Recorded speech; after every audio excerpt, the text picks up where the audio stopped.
मेरी आवाज़ क्लियर आ रही है आप लोग को? मैं ऑडिबल? हेलो, कंफर्मेशन दे दो फिर स्टार्ट कर रहे हैं। Yes sir Audible. ठीक है, चलो। आज का chapter exam point of view से हमारा 8 मार्क्स का है, ठीक है। एंड कहीं ना कहीं चैप्टर थोड़ा छोटा है, तो देखो छोटा एंड ट्रिकी काफ़ी है। अगर मैं बोलूँ तो अगले टेस्ट में शायद हो सकता है पेपर बहुत ईजी बनेगा लॉ का, अगर मेरे साइड से तो आप आराम से इसको टैकल कर लोगे, ठीक है। जिसने उड़ा उड़ा के पढ़ा होगा बच के रहना थोड़ा। चलो, स्क्रीन शेयर हो रहा है, नोट्स दिख रहे हैं आपको? ठीक है। ये लास्ट टाइम भी बोले थे, तो मैं तो वार्निंग पहले ही देता हूँ ना, कि मैं तो पहले ही बताता हूँ कि पेपर इजी रहने वाला है। पेपर तो इजी था, अब काफ़ी स्टूडेंट अच्छा खासा स्कोर किया है। 5-6 पेपर मैंने चेक किए कि 10-15 नंबर तो आ रहे हैं स्टूडेंट्स को। चलो आते हैं डिस्कशन पे, आते हैं। आ जाओ सर। चैप्टर का नाम है appointment and remuneration of KMP. क्या इस चैप्टर में हम नॉन एग्जीक्यूटिव डायरेक्टर्स की बात करने वाले हैं? सबसे पहले समझो, there are two types of director, executive and non executive. क्या इस चैप्टर में हम नॉन एग्जीक्यूटिव की बात करने वाले हैं? नहीं, इस चैप्टर में हम एग्जीक्यूटिव डायरेक्टर्स की बात करने वाले। बेसिकली कितने एग्जीक्यूटिव डायरेक्टर्स होते हैं? देखो डिस्कशन पार्ट है, आपको लिखना पड़ेगा। नहीं बोलने को मैंने बोला हुआ है, लेकिन आपको लिख के बताना पड़ेगा, तभी कॉन्सेप्ट क्लियर होंगे। एग्जीक्यूटिव डायरेक्टर्स कितने होते हैं? 3 टाइप्स होते हैं, ठीक है। MD, manager and WTD.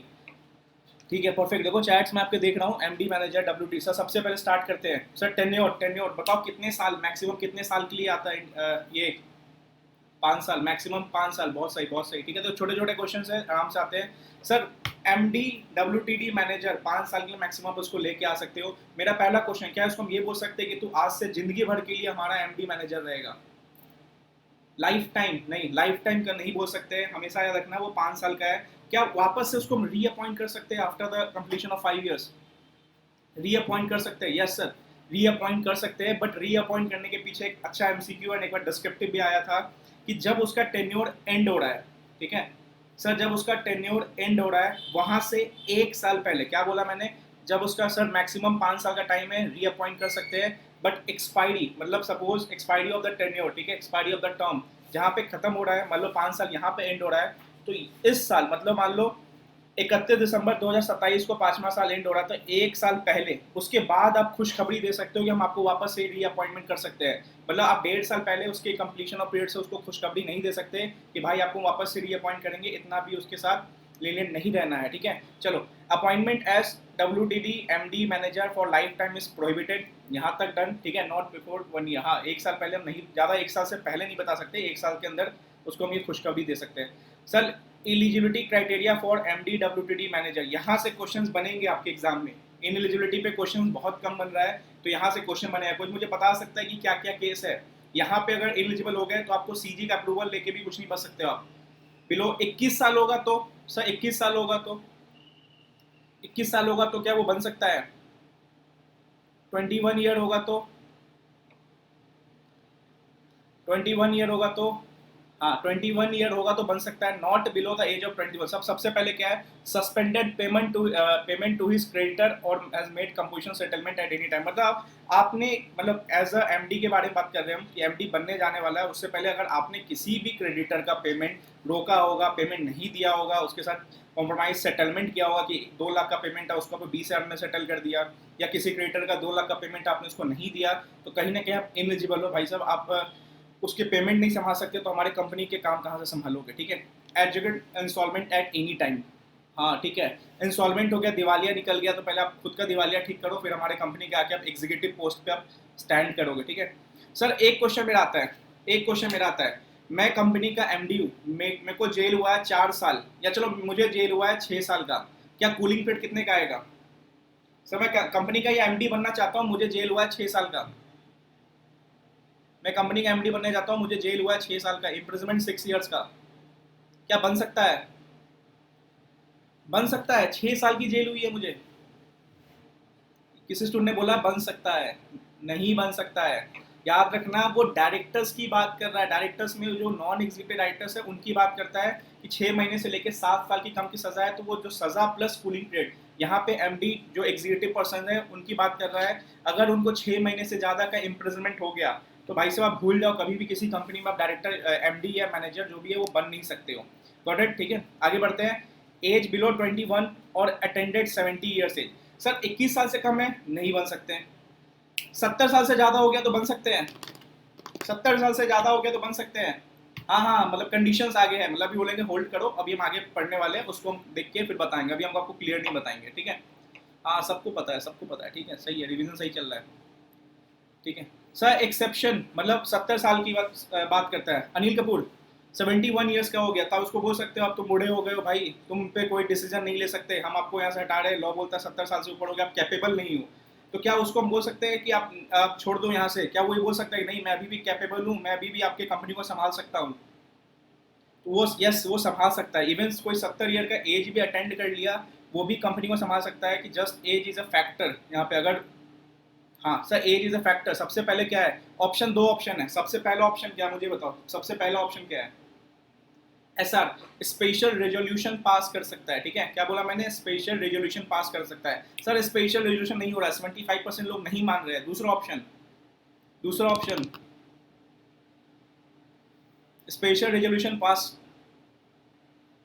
OR and CG कह सकते हो, ठीक है, OR एंड CG कह सकते हो कि vote in favour had exceeded vote against, मतलब 100 लोग थे उसमें से 51 ने बोला कि हाँ बन सकता है, 50 लोग बोले कि नहीं बन सकता है। तो क्या सिर्फ इतना करते चलेगा? OR करते नहीं, CG का अप्रूवल, बिल्कुल, मतलब OR प्लस आपको CG का अप्रूवल लेना पड़ेगा। Board must apply to central government. देखो सर, ये तो ऐसे क्राइटेरिया थे जहां पे आप कहीं ना कहीं स्टैंड करके, जहां पे आपको हिट हो गया तो आप कहीं ना कहीं डिस्क्वालीफाई हो जाओगे, ठीक है। सर नेक्स्ट आता है जहां पे सीजी का अप्रूवल लेके आप बच सकते हो, ठीक है, मतलब बहुत बड़े बड़े घर के देखते होगे आप कि कुछ ड्रग्स के केस में फंस गए, कोई कहीं फंस गए, तो यहाँ पे क्या है, अगर किसी भी टाइम का आपको इम्प्रिजमेंट हो गया, कितना भी टाइम का, डिटेंशन भी आता है इसमें, ठीक है, डिटेंशन मतलब उसको जब्त करके पूछताछ करना भी। तो यहाँ पे आप एक सीजी का अप्रूवल लेके बाद में उसको MD एंड ऑल बना सकते हो, बहुत बड़े बॉलीवुड एंड ऑल सबको आपको पता ही होगा एग्जाम्पल, ठीक है। सर क्या क्या बोला जाता है इसमें, सुनो, has not sentence to imprisonment, मतलब उसको जेल की सजा ना सुनाई गई हो, और fine more than 1000 rupees for a conviction of 19x। Sir ये 19x याद करने हैं क्या? देखो यहाँ पे बस इसमें और ऊपर वाले कंडीशन में बस एक ही डिफरेंस है कि यहाँ पे आपको सीजी का अप्रूवल लेने के बाद आप यहाँ पे बन सकते हो, ऊपर बाय डिफॉल्ट अगर आपने कुछ किया तो आप डिस्क्वालीफाई हो जाओगे। यहाँ पे आप सीजी पास डालोगे, अगर सेक्शन नंबर 201 में पढ़ेंगे वहाँ पे कि नॉर्मल एक न्यूज़पेपर में छपाना पड़ता है, फिर सीजी को शायद MIR 3 या 2 फॉर्म जाता है, ठीक है, तो वो सब आपको डालना पड़ेगा, तब जाके आप सीजी अप्रूव देगा, हाँ 90 डेज में, ठीक है, सीजी अप्रूव देगा 90 डेज में, तब आप जाके बन सकते हो। बट यहाँ पे पहले ये तो जाने कि ये कौन से केसेस है जहाँ पे हम हिट कर रहे हैं, ठीक है, डिस्क्वालिफिकेशन को हिट कर रहे हैं, एलिजिबिलिटी को चेक करने के लिए। सर क्या बोला मैंने? इम्प्रिजनमेंट या फाइन 1000 रुपया से भी, मतलब कोई भी एक, अगर आपको जेल की सजा सुनाई गई या आपको फाइन हुआ 1000 रुपया से भी। सर किस किस एक्ट में? मोस्टली इसमें फाइनल वाले ही पढ़ने हैं आपको, ठीक है, कंपनीज एक्ट हो गया, SCRA हो गया, इनकम टैक्स एक्ट हो गया, GST हो गया, फेमा हो गया, PML हो गया। तो सब याद नहीं करना, नॉर्मली याद रखो कि हर एक नाम को रीडिंग लगा लेना कि ये सारे नाम हैं, 10-11 तो आपको फाइनल के टॉपिक्स मिल जाएंगे, ठीक है। अगर इसमें आपको सेंटेंस टू इम्प्रिजमेंट हुआ या फाइन हुआ 1000 ज़्यादा, तो कहीं ना कहीं आपको सीजी का अप्रूवल लेके फिर आना पड़ेगा, अगर आपको इसमें कभी कुछ हिट कर गया तो, ठीक है। Sir has not be detain for any period. Sir detain मतलब क्या हुआ, उसको जब्त किया गया, पूछताछ किया गया, ठीक है। एनी पीरियड मतलब सिंगल डे की बात कर रहा है, under conservation of foreign exchange and prevention of foreign exchange, prevention of smuggling act, मतलब सिंपल होता है कॉफेपोसा, COFPESA, कॉफेपोसा में अगर एक दिन का भी आपको डिटेंशन दिया गया, मतलब ड्रग्स के केस में आप फंस रहे हो, स्मगलिंग के केस में फंस रहे हो, तो आपको सीजी का अप्रूवल लेके आना पड़ेगा, अगर आपको MD मैनेजर ये सब बनना है तो। हाँ सर, रेसिडेंट, रेसिडेंट के रिगार्डिंग यहाँ पे क्या है जो हमने वहाँ पे पढ़ा, मतलब एक रेसिडेंट एक्ट है 182 डेज वाला, इनकम टैक्स वाला, यहाँ पे रेसिडेंट रिगार्डिंग क्या बात बोला गया है? 12 महीने, 12 महीने कब से? 12 महीने में क्या, 12 महीने क्या देखना है, प्रीवियस ईयर, करंट ईयर, क्या देखना है 12 महीने? कंटिन्यूअस, ठीक है, ये वर्ड सुनना था, ठीक है, कंटि हाँ परफेक्ट परफेक्ट परफेक्ट, हाँ परफेक्ट, ठीक है। देखो हु स्टेड इन इंडिया, ठीक है, मतलब वो इंडिया में रहा है for continuous 12 month, for continuous 12 month immediately preceding the date of his appointment, ठीक है, ठीक है। सही आ रहा है, सबका सही आ रहा है, ठीक है। और जो इंडिया में आया है किसके लिए? बिजनेस के लिए या वोकेशन, अपने प्रोफेशन को फॉलो करने के लिए, मतलब जैसे परमानेंट सेटल होने के लिए आया है, तो कहीं ना कहीं उसको रेसिडेंट मानेंगे। सर कंटिन्यूअस 12 मंथ तक क्वेश्चन बन सकता है कि वही 7 महीने आया, फिर आपको इनकम टैक्स से फंसा सकता है, ठीक है, इनकम टैक्स के प्रोविजन फंसा सकता है कि इंडिया में आया 90 दिन रहा, फिर 30 दिन बाद चला गया, फिर 40 दिन आया तो वहाँ पे 182 डेज नहीं रहा। अब 182 डेज मंथ देखना है, यहाँ पे कंटिन्यूसली 12 मंथ्स देखना है, तो यहाँ पे हाईलाइट कर लेना। ऐसे अगर क्वेश्चन बनाएगा या मैं अगर क्वेश्चन बनाऊंगा तो यहाँ पे जरूर बनाऊंगा क्वेश्चन, ठीक है, तो ये चीज़ ध्यान रखना। हाँ ठीक है, एलडीआर में क्वेश्चन है इस पर, ठीक है sir. NRI shall enter India only, ठीक है, एनआरआई पे क्वेश्चन बन सकता है। बेसिकली थोड़ा नीचे आके पॉइंट पढ़ोगे, बिकॉज अगर आप पढ़ते होगे तो यहाँ से आप उड़ा उड़ा के पढ़ लेते हो। एनआरआई पे क्वेश्चन बन सकता है, NRI shall enter India only after obtaining employment visa from concern Indian mission abroad by furnishing details. क्या क्या डिटेल्स उसको फर्निशिंग करनी पड़ती है, क्या क्या डिटेल्स उसको फर्निश करना पड़ता है? Basically non resident India details बताओ, डिटेल्स किसी ने ये टॉपिक पढ़ा है? एम्प्लॉयर की डिटेल, परफेक्ट, एम्प्लॉयर की डिटेल।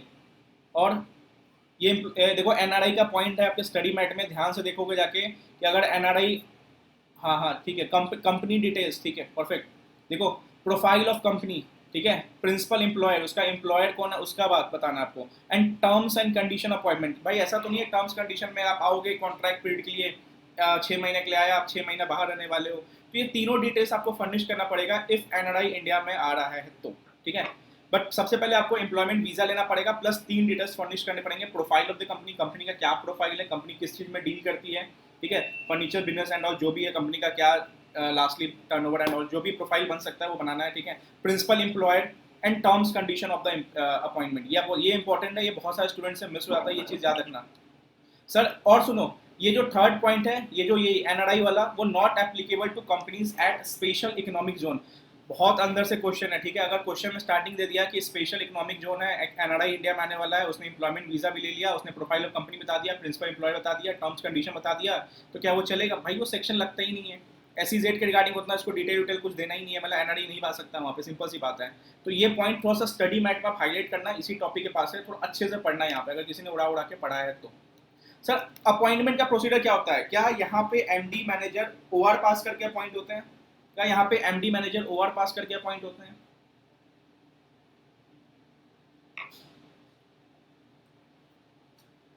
क्या एमडी मैनेजर ओआर पास करके? नहीं, वो सबसे पहले क्या होगा, सबसे पहले अगर मान लो किसी एमडी को अपॉइंट करना, सबसे पहले ठीक है ओआर, सर ओआर होगा आगे जाके, ओआर भी नहीं बोलो, रेटिफाइड बोलो, ठीक है। हाँ ठीक है, appointment terms and appointment remuneration, देखो बोर्ड एट बोर्ड मीटिंग, मतलब appointment terms appointment remuneration shall be approve by board at board meeting, then share holders at general meeting by resolution, ठीक है, याद रखना। मतलब एक बार बोर्ड ने उसको अपॉइंट कर दिया बाय पासिंग बीआर, देन आगे जाके नेक्स्ट जनरल मीटिंग में शेयर होल्डर्स उसको क्या करेंगे, रेटिफाइड करेंगे, मतलब कंफर्मेशन देंगे कि हाँ ठीक है भाई इसको हम कंटिन्यू करना चाहते हैं। यहाँ तक चलेगा, डन है। इस पार्ट पे मैं आऊंगा, वहां पे सेक्शन नंबर 201 है, वहां पे आऊंगा, ठीक है। तो नॉर्मल क्या है, board at board meeting, sir suppose 17 जुलाई को बोर्ड ने एक एमडी को अपॉइंट किया और 25 सितंबर को कोई जनरल मीटिंग हुई, वहां पर शेयर होल्डर्स ने उसको ठुकरा दिया, शेयर होल्डर्स ने उसको ठुकरा दिया, तो बीच का किया हुआ कॉन्ट्रैक्ट या बीच का किया काम वैलिड रहेगा उसके द्वारा, वैलिड रहेगा, ठीक है परफेक्ट। हाँ जो भी उसने एक्ट किया वो हमेशा वैलिड रहेगा, ठीक है। If appointment of MD WTD manager is not approve by company at general meeting, any act till then is valid, ठीक है। सीजी को फाइल करना है, एमआईआर 3 जो है, जो आरओसी को फॉर्म है, जो बेसिकली ऊपर हमने देखा था शेड्यूल जो कॉफी पोसा वाला था वहां पे था, ठीक है। आगे इस पे है लिंक, अभी करवाऊंगा आगे पहुंच के, ठीक है sir. Overall maximum manager remuneration, अब देखो एक चीज पता क्या है, ये only for a public company है, ये पहले पता है कि नहीं पता, ये बताओ, ठीक है। अगर स्टार्टिंग में क्वेश्चन पे भावुक हो गया, ठीक है, एबीसी प्राइवेट लिमिटेड उसने अपना रेम्युनरेशन ये दिया, तो हो सकता है कि आपको नाम भी पता होना चाहिए, प्राइवेट लिमिटेड में पीवीटी एलटीडी लगता है, पब्लिक में एलटीडी लगता है। तो क्वेश्चन में भावुक मत हो जाना, पहले देखना कि यार किस बेस पे क्वेश्चन बना हुआ है। Only for a public company, and public company मुझे लगता है कि आपको पता होगा कि एलटीडी एंड पीवीटी एलटीडी में क्या डिफरेंस है, एक स्टूडेंट ने पिछले बार डाउट भी पूछा था इस पर, तो थोड़ा सा बेसिक्स पे भी आपको आइडिया होना चाहिए, ठीक है। चलो सर, ओवरऑल लिमिट, मैं नीचे चार्ट नहीं लेके आऊंगा, प्लीज अपना चार्ट बंद कर दो, यहाँ पे आपका मेमोरी चेक होगा, देखते हैं मेमोरी चेक कितना अच्छा है, ठीक है। 11% डन, परफेक्ट। ओवरऑल डायरेक्टर्स को 11% मिलता है सर, 11% से मुझे 12% करना है, तो क्या पास करना पड़ेगा? यूनानिमस, यूनानिमस, हाँ ये यहाँ फंसते हैं ना लोग यहाँ फंसते हैं, लोग यहाँ फंसते हैं, ये एसआर ओवर चल रहा है, ठीक है। ये यहाँ यही तो मुझे जानना। आप देखो कहीं ना कहीं दोनों में से कोई एक सही है एक गलत है, एक सही है एक गलत है। 50-50 नजर आ रहा है मुझे, 50-50 मतलब जितने कमेंट्स आए 50-50 मुझे नजर आ रहा है। SR OR. सर सुनो, 11% से ऊपर है करना है तो आपको ओआर पास करना पड़ेगा। नॉर्मली यहाँ पे बोला है रेजोल्यूशन पास करना है, ठीक है। और आगे जो लिमिट्स है इंडिविजुअल वाली, वहां पे एसआर को पास करना है, बिकॉज वहां पे स्पेसिफिक बोला है, ठीक है। मतलब इंडिविजुअल लिमिट जो हम पढ़ेंगे 5, 10, 1, 3, अगर उसको एक्सीड करना है तो कंपनी को एसआर पास करना है। But normally all over exceed करना है तो वहां पे ओआर पास करना है। सर ओआर लिखा हुआ है? नहीं, ऐसा कुछ नहीं लिखा हुआ, पर नॉर्मल लिखा है रेजोल्यूशन पास करना है। तो basically resolution includes OR SR दोनों। तो नॉर्मल अगर एसआर लिखना होता तो लॉ मेकर एसआर वहाँ पे लिखते हैं, बट रेजोल्यूशन में ओआर भी आता है, तो बेसिकली आपको ओआर पास करके भी 11% से एक्सीड कर सकते हो, ठीक है। तो overall limit that is 11% of the net profit. हाँ ठीक है, सही है सही है सही है विद द सही है, ठीक है। Overall limit 11% of the net profit of the financial year in excess of maximum, मतलब 11% ज़्यादा पास देना है, ठीक है। तो नॉर्मली क्या करना है, जनरल मीटिंग में ओआर पास करके आप दे सकते हो। अभी नीचे इसमें डिस्कशन है, सर आपने ओआर कहाँ लिखा है, वो नीचे है, ठीक है। सर एमडी है, एमडी को कितना देना है सर? एक एमडी है, एक एमडी है 5%। 10 नहीं भाई, 10 नहीं, एक एमडी है, मैं बोल रहा हूँ एक एमडी है 5%। सर 2 एमडी है 10%। सर 3 एमडी है 15%। 3 एमडी है 15%। 15 कोई है 15? नहीं, ठीक है। 3 एमडी हो 4 एमडी हो 10 ही परसेंट जाएगा, ठीक है। भावुक मत हो जाना, ठीक है। एक का 5, 2 का 10, 3 का 15 नहीं चल रहा है यहाँ पे, ठीक है। सर नॉन एग्जीक्यूटिव डायरेक्टर है, ऑलरेडी कंपनी में एमडी है, नॉन एग्जीक्यूटिव डायरेक्टर है, ऑलरेडी कंपनी में है। ये 10% वाला कौन है? नॉन एग्जीक्यूटिव डायरेक्टर 3% नहीं होगा, ऑलरेडी कंपनी में एमडी है। सर लॉजिक क्या है यहाँ पे कम का? देखो नॉर्मली समझो एमडी 5%, एक है, दो है तो 10%। सर नॉन एग्जीक्यूटिव मतलब जो नॉर्मल सिटिंग फीस लेने आएंगे। एग्जीक्यूटिव क्या होता है? एग्जीक्यूटिव सुबह सुबह बैग लेके आएंगे, 10 बजे ऑफिस पहुंचेंगे, 6 बजे जाएंगे। कहीं ना कहीं कंपनी में एम्प्लॉयमेंट के केस में ही रहते हैं वो, ठीक है। तो सोचो ना आप ऑलरेडी कि कंपनी में ऑलरेडी अगर एमडी है, मतलब कंपनी में ऑलरेडी एमडी मतलब पोजीशन संभाल रहा है, तो कहीं ना कहीं जो नॉन एग्जीक्यूटिव वाले लोग हैं उनका लोड कम है। तो सर लोड कम है तो प्रॉफिट का जो हिस्सा होगा वो भी कम होगा। तो ऑलरेडी एमडी है तो 1% मिलेगा। सर एमडी एमडी कोई नहीं है कंपनी में, देन 3%। तो लॉजिकली सोच के देखो यार, कंपनी में एमडी नहीं है मतलब लोड ज़्यादा है नॉन एग्जीक्यूटिव पर्सन्स को, जो सेटिंग फीस लेने आने वाले हैं, जो डिसीजन मेकिंग करने वाले हैं, तो उनको डिसीजन मेकिंग ज़्यादा लगेगा उनको वहाँ पे, तो इसलिए 3% उनको दिया जाता है। तो ये चार्ट आपके दिमाग में छपना चाहिए। आईसीआई बेसिकली 2-3 अटेम्प्ट बाद इसको पूछते रहता है, तो यहाँ पे प्लीज़ गिरना मत, मेरा रिक्वेस्ट है, बिल्कुल मत गिरना यहाँ पे। आईसीआई नंबर्स को बहुत पकड़ता है, ठीक है, नंबर्स को कंफ्यूज भी करेगा आपको। और इस पर एक एमटीपी में क्वेश्चन था, एंड मैं एमटीपी था ये कहाँ था, मैं अपने अटेम्प्ट पे बनाने की कोशिश कर रहा था, मैंने किसी में देखा था, बहुत अच्छा क्वेश्चन था। अगर मुझे मिलेगा तो मैं उसको एलडीआर में डालूंगा वापस से, या तो आपको मैं वो क्वेश्चन करवाऊंगा। बहुत अच्छा क्वेश्चन था वो, ठीक है। ठीक है, देखो 5%, 10%, 1%, 3%, ठीक है। नॉर्मली क्या करना है हमें, एसआर पास करके अगर इससे इंक्रीज करना है तो हम एसआर पास करके जनरल मीटिंग कर सकते हैं, यानी 11% से ज़्यादा इंक्रीज करना है तो हम ओआर पास करके भी कर सकते हैं, ठीक है। ठीक है, फॉर लेस देन 11% इंक्रीज करना है तो ऐसा नहीं चाहिए, ओआर चाहिए, ठीक है। यहाँ पे मोर देन होगा, ठीक है।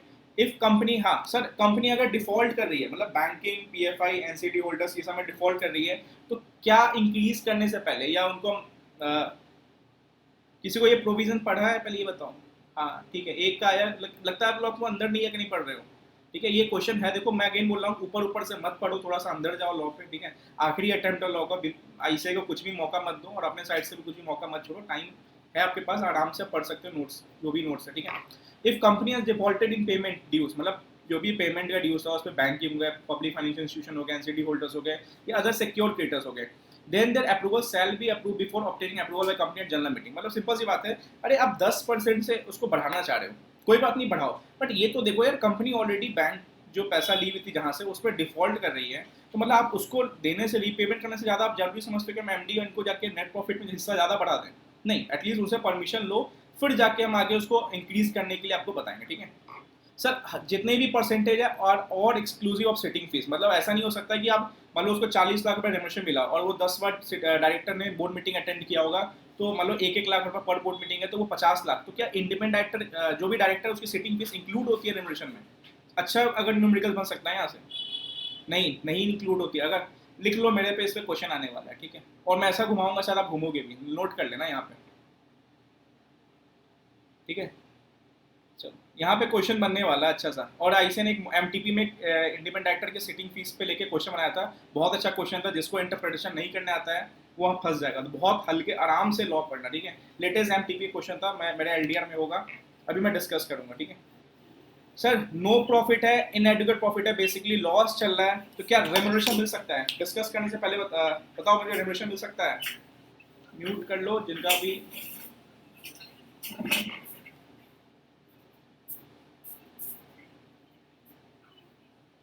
यस, मेरा क्वेश्चन है, मेरा क्वेश्चन आ रहा है, क्या वुमेन डायरेक्टर को लॉस के केस में भी रेमुनरेशन मिल सकता है? वुमेन डायरेक्टर को लॉस के केस में रेमुनरेशन मिल सकता है? हाँ पढ़ा है, सबने पढ़ा है। सर नॉर्मली एमडी की बात करते हैं, किस बेसिस पे मिलता है यहाँ पे रेमुनरेशन? किस बेसिस पे मिलता है? किस बेसिस पे रेमुनरेशन मिलता है? ठीक है,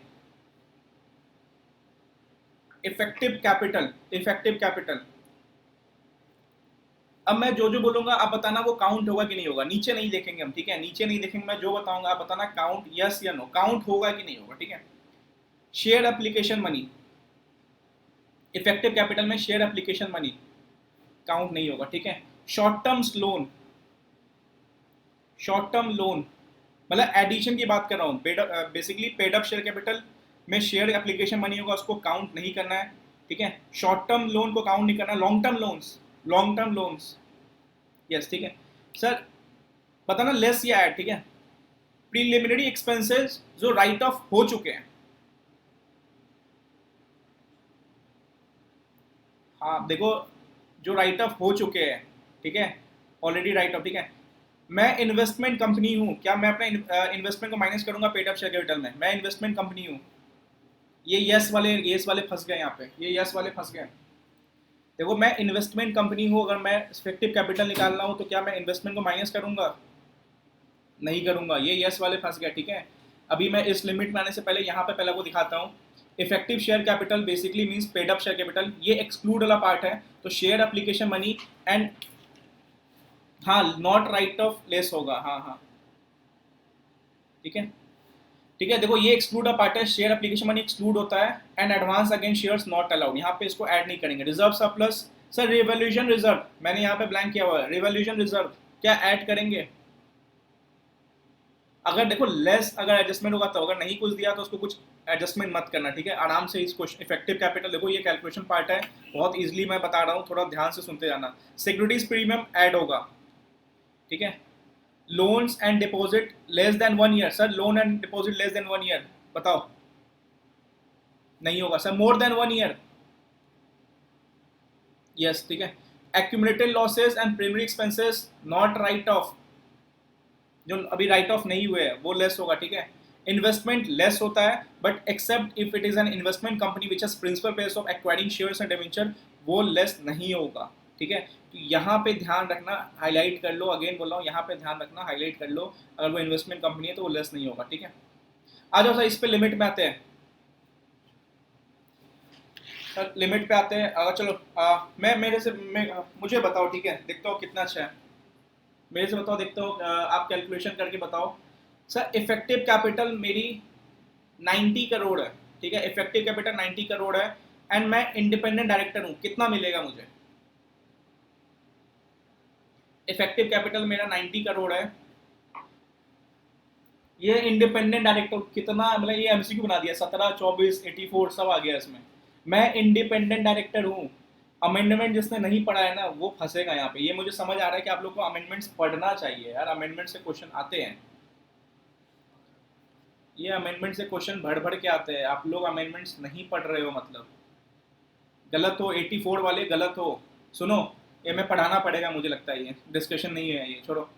मैक्सिमम एनुअल रेम्यूनरेशन, देखो एनुअल रेम्यूनरेशन पर है, मतलब ये नहीं कि टोटल में हर किसी को मिलेगा, पर एमडी डब्ल्यूटीडी मैनेजर है, अगर नेगेटिव में है एंड लेस देन 5 करोड़ है, क्या बोल रहा हूँ, लेस देन 5 करोड़, ठीक है, तो 60 लाख। देखो इसकी बात नहीं करेंगे, ये देखो बेसिकली पहले इतना था, इसको साइड करो, 12, 17, 24 साइड करो, बेसिकली पहले इतना था, ठीक है।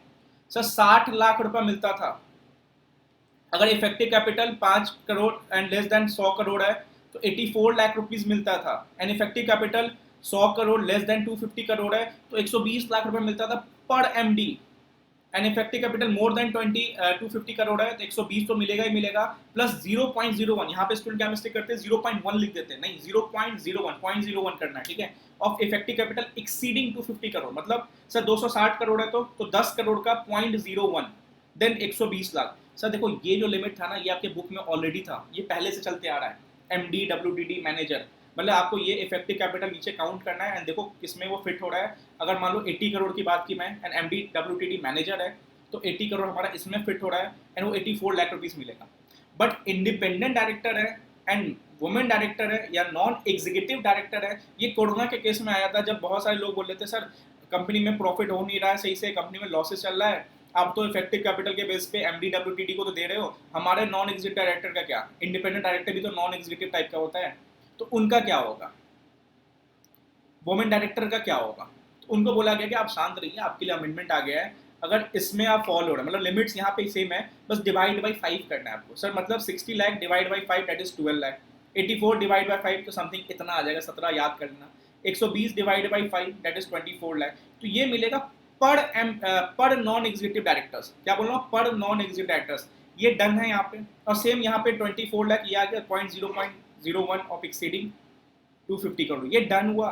ये समझ आया जिसने 84 बोला, मैंने बोला था वुमेन डायरेक्टर इंडिपेंडेंट डायरेक्टर, तो वुमेन डायरेक्टर लिमिट इधर ही है, वुमेन डायरेक्टर भी नॉन एग्जीक्यूटिव डायरेक्टर होती है, क्योंकि हमें इतना पता है, क्योंकि आईसी ने बोला हुआ, आईसी का लॉ मेकर बोलते हैं एग्जीक्यूटिव डायरेक्टर मींस दिस, ये इसके अलावा सारे नॉन एग्जीक्यूटिव।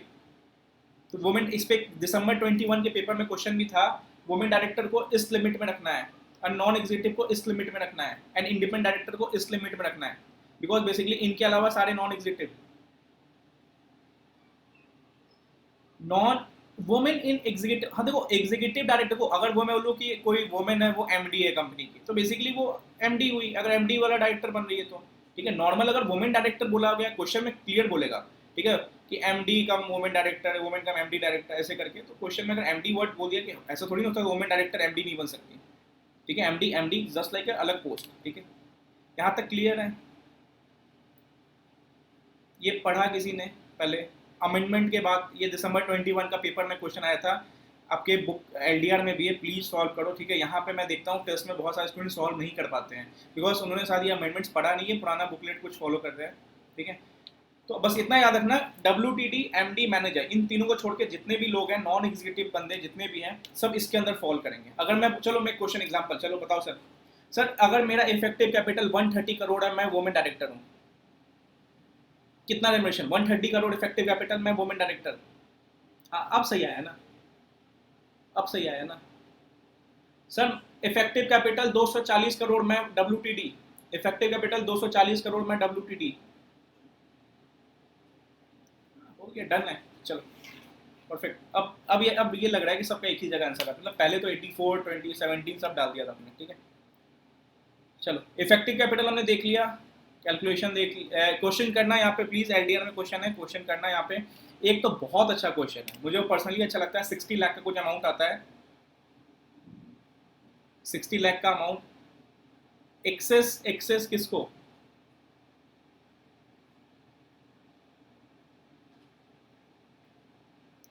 देखो एक्सेस के आगे बात बोला हुआ है, देखो ये लिमिट ए है लिमिट बी है, अगर एक्सेस देना है ना तो आगे इसका प्रोफेशनल कैपेसिटी चेक करना पड़ता है, क्या वो उतने लेने के लायक है या नहीं है, ठीक है, आगे है इसके रिगार्डिंग बात दी हुई है, लिमिट ए लिमिट बी, ठीक है। चलो मैं मेरा एक क्वेश्चन बताओ, मेरा क्वेश्चन बताओ, चलो ठीक है, मेरा एक क्वेश्चन बताओ, देखता हूँ कितनों का सही होता है। चलो आपने, चलो मैं एक डॉक्टर हूँ, ठीक है, मैं एक नॉर्मल, चलो मैं बताऊँ, चलो डॉक्टर का एग्जाम्पल लेते हैं। मैंने मान लो कि वहाँ पे डायरेक्टरशिप एमडी डब्ल्यूटीडी की होल्ड की हुई थी, ठीक है, एंड मैं बाई प्रोफेशन डॉक्टर भी था, मैंने कहीं ना कहीं उस कंपनी में डॉक्टर वाली सर्विस भी दे दी, मतलब कहीं ना कहीं वहाँ पे किसी को कुछ बीमारी हुई, मैंने डॉक्टर की सर्विस दे दी और उन्होंने कुछ मेरे को फीस दिया, सपोज 2 लाख रुपया दिया, 3 पेशेंट देखा 6 लाख रुपया मिला, क्या वो मेरे रेमुनरेशन में काउंट होगा?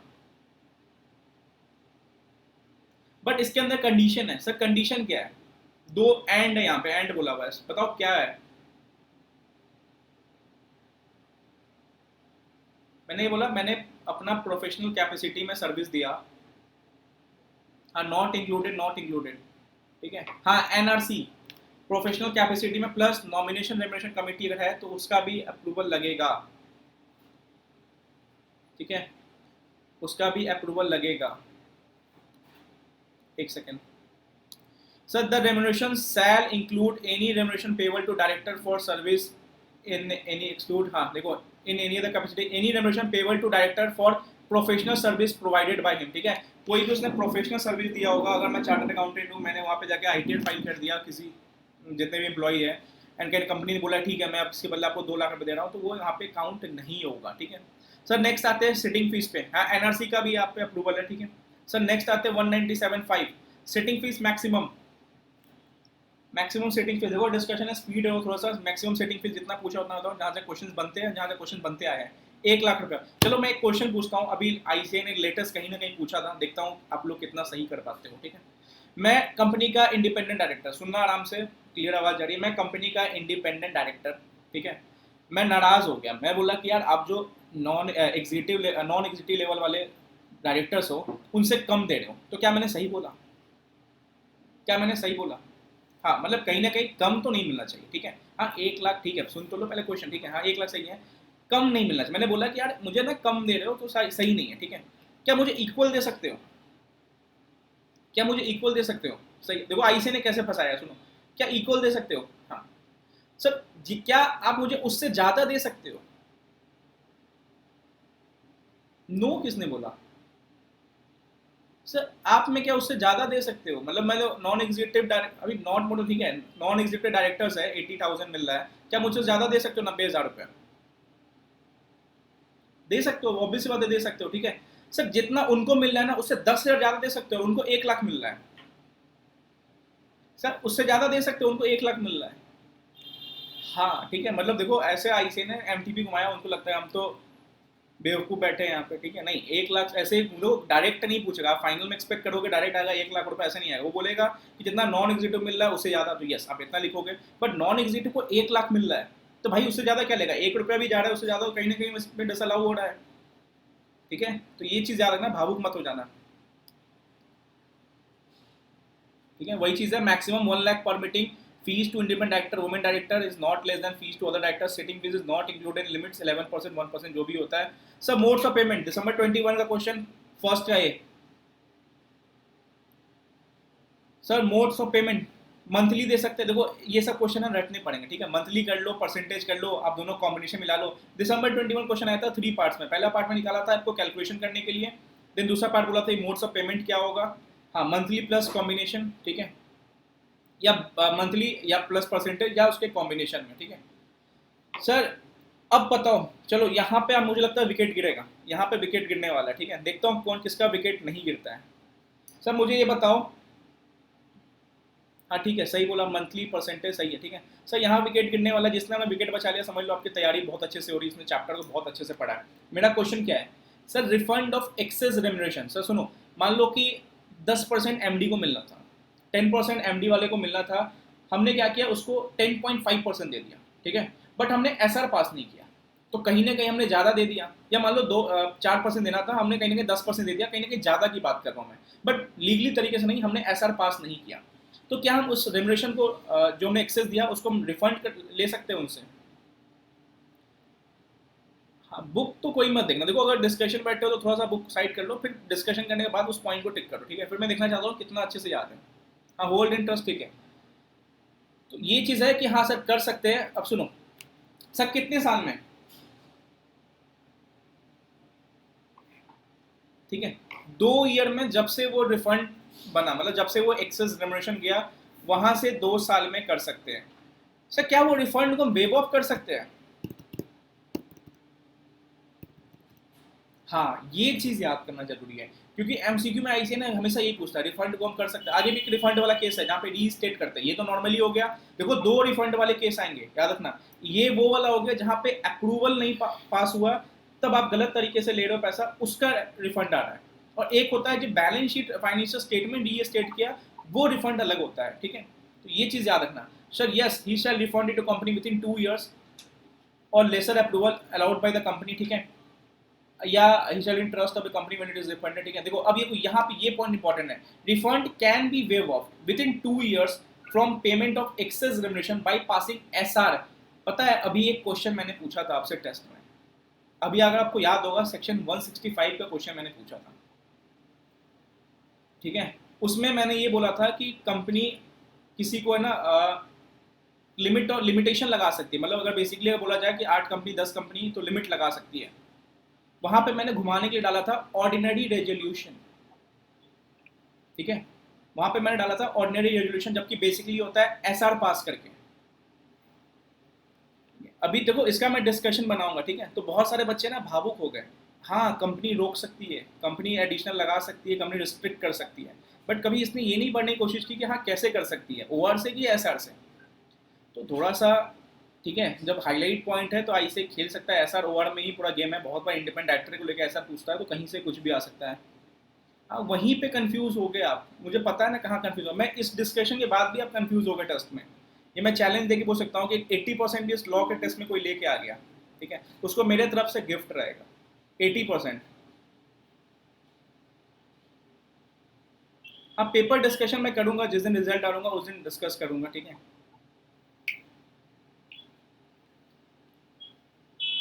ठीक है, चलो आगे बढ़ते हैं। सर डिस्क्लोजर इन बोर्ड रिपोर्ट क्या क्या, उतना तो अटेम्प्ट ही नहीं किया, तब तभी तो मजा आएगा अगले टेस्ट में। अगले टेस्ट में यार रेडी रहना, अब तो तुम्हें पता चल गया होगा कि लॉ में तो बच के रहना। और मेरे को पर्सनली लग रहा है कि नवंबर जो आने वाला है वो लॉ मैंने तो कंसीडर ही नहीं किया। अरे तुम सबका आंसर है ना बहुत अलग अलग, मैंने पेपर इस गोले का नहीं था, ठीक है, अब कहाँ का था देखते हैं।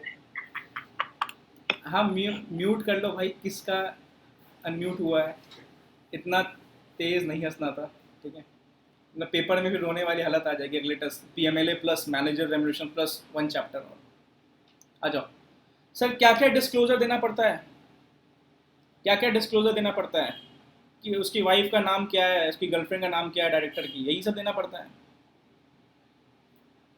बताओ भाई आंसर बताओ, मीडियन, ठीक है, मतलब चलो बताओ कितने टॉप कितने एम्प्लॉयज का इसमें डिस्क्लोज जाता है, टॉप कितने एम्प्लॉयज का जाता है,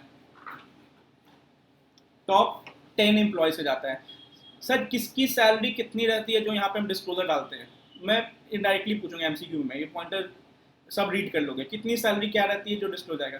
सर वो मिड ऑफ, ठीक है, देखो 1.02 करोड़ अगर वो फुल ईयर है, ठीक है, सर वो उसने 7 महीने ही ज्वाइन किया तो कितना सैलरी रेम्यूनरेशन बोलूँ तो, ठीक है, 8.5 पर मंथ, ठीक है। सर और मीडियन बता दिया आपने कि एम्प्लॉय एंड ऑल का डायरेक्टर का मीडियन क्या होना चाहिए, ठीक है, उनका इंक्रीज कितना हुआ, ठीक है, increase in remuneration of each director, CFO, CEO, manager in that financial year, ठीक है। नंबर ऑफ परमानेंट एम्प्लॉयज, ठीक है, परफेक्ट। यहाँ पे एक चीज इंपॉर्टेंट आया था जो आप लिख भी रहे हो, ठीक है, आ गया in receipt of remuneration more than or equal to 1.02 crore of that financial year if employed throughout the financial, मतलब साल भर पूरा फाइनेंशियल में था तो उसका ये बताना पड़ेगा, ठीक है, 1.2 करोड़ से मतलब 1.02 करोड़ से या उससे ज़्यादा था तो, या मतलब बीच में आया तो कहीं ना कहीं अगर 8.5 लाख पर मंथ से ज़्यादा था तो उसका बताना पड़ेगा, या in receipt of remuneration in that financial year that exceed on MD WT manager holds, section number क्या है सर ये पॉइंट का, एक सेकेंड, 197 क्लॉज 12 प्लस रूल 5, ठीक है, disclosure in board report of listed company, ठीक है। देखो यहाँ पे टॉप 10 एम्प्लॉइज, देखो यहाँ से क्वेश्चन ज़्यादा नहीं बनेगा, नॉर्मली आपको ये टॉप 10 एम्प्लॉइज याद रखना है, रेम्यूनरेशन याद रखना है, साल भर रहा तो 1.02 करोड़ या बीच में आया तो 8.5 लाख पर मंथ से ज़्यादा मिल रहा है या उस उतना मिल रहा है तो, ठीक है, इसका डिस्क्लोज आएगा। एम्प्लॉइज डायरेक्टर का एक रेशियो जाएगा, उनका कितना इंक्रीज हुआ, सपोज डायरेक्टर का 10% इंक्रीज हो रहा है तो एम्प्लॉइज का 12% इंक्रीज हो रहा है, ऐसे समथिंग करके, ठीक है, तो ये सब आपको बताना पड़ेगा यहाँ पे।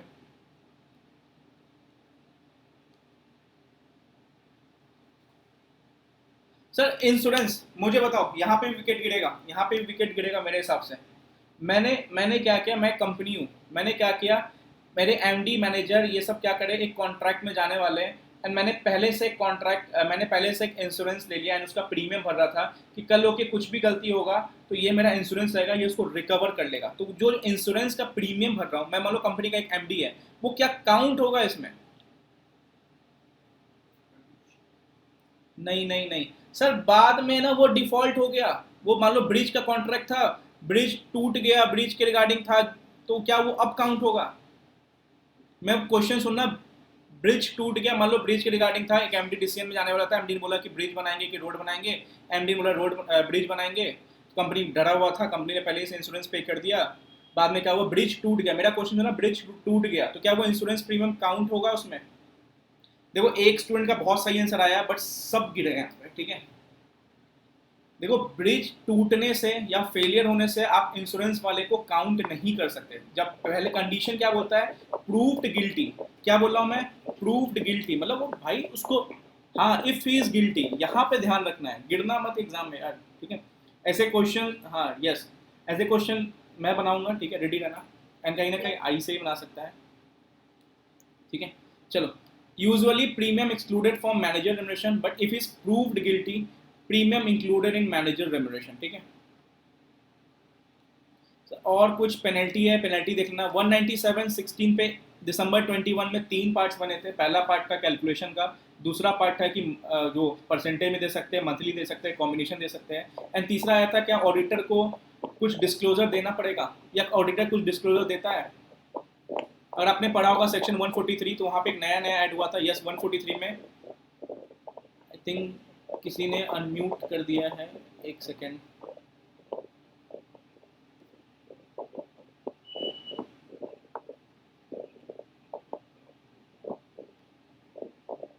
एक मिनट रुकना, ठीक है, ठीक है। तो auditor report under section 143 must include a statement whether MRS पर 197 मिला या नहीं मिला, कुछ एक्सेल लिमिट है नहीं, ठीक है। तो ये देखो 3 पार्ट पे दिसंबर 21 में क्वेश्चन आया था। सोचो यहाँ से आईसीए ने क्वेश्चन पूछा था, यहाँ से 143 पे लिखा हुआ इसने, वहाँ पे नंबर मिले यहाँ पे। बेसिकली 6 मार्क्स का क्वेश्चन था, 5 मार्क्स मिले थे। अगर जिसकी कैलकुलेशन सही होगी वो इफेक्टिव कैपिटल वाला, सॉरी वो अभी आगे पढ़ने वाले हैं, काउंटिंग नेट प्रॉफिट निकालने वाला, ठीक है। चलो एग्जामिशन गवर्नमेंट कंपनी सब देख लेना यार थोड़ा सा, ठीक है। आओ कैलकुलेशन ऑफ नेट प्रॉफिट। देखो यहाँ पे चार्ट में मैंने इसको बनाया, ठीक है। चार्ट में मैं इसको इतना भी देख लोगे ना आपको याद आएगा, बिकॉज यहाँ पे थोड़ा सा कंफ्यूजन है। आप यहाँ पे पीजीबीपी समझ के बैठते हो एंड ऑल, ठीक है। थोड़ा सा देख लो इसको, सुन लो थोड़ा सा, तो ये टिपिकल है बिकॉज बहुत बड़ा भी है, कहीं नहीं लेंदी है। क्वेश्चन सॉल्व करते हो आप जो देखा हुआ क्वेश्चन है वो सॉल्व हो जाता होगा, बट कुछ नया क्वेश्चन आ गया नहीं, मे 20, हाँ 2023 क्वेश्चन, दिसंबर 21 क्वेश्चन। सोचो कितने बार ये आता है टॉपिक, ठीक है, कैलकुलेशन वाला। सर इनकम अलाउड क्या क्या होगा, सब्सिडी बाई गवर्नमेंट, ठीक है। अगर मान लो ऑलरेडी नेट प्रॉफिट में बोला जाएगा कि सब्सिडी गवर्नमेंट के दिया गया हुआ है वो अलाउ होगा, तो आप उसको माइनस मत कर देना, वो नॉर्मली अलाउ होता है इनकम में, ठीक है। सर बाउंटी मतलब क्या होता है, बाउंटी बाई गवर्नमेंट या any public authority authorise by CG. याद रखना authorise by CG, not by any other, ठीक है, ऑथराइज बाई सीजी। देखो सब्सिडी होगा तो कुछ मत करना, अलाउ होता है, ठीक है। बाउंटी मतलब क्या होता है बताओ भाई, बंटी बबली, बाउंटी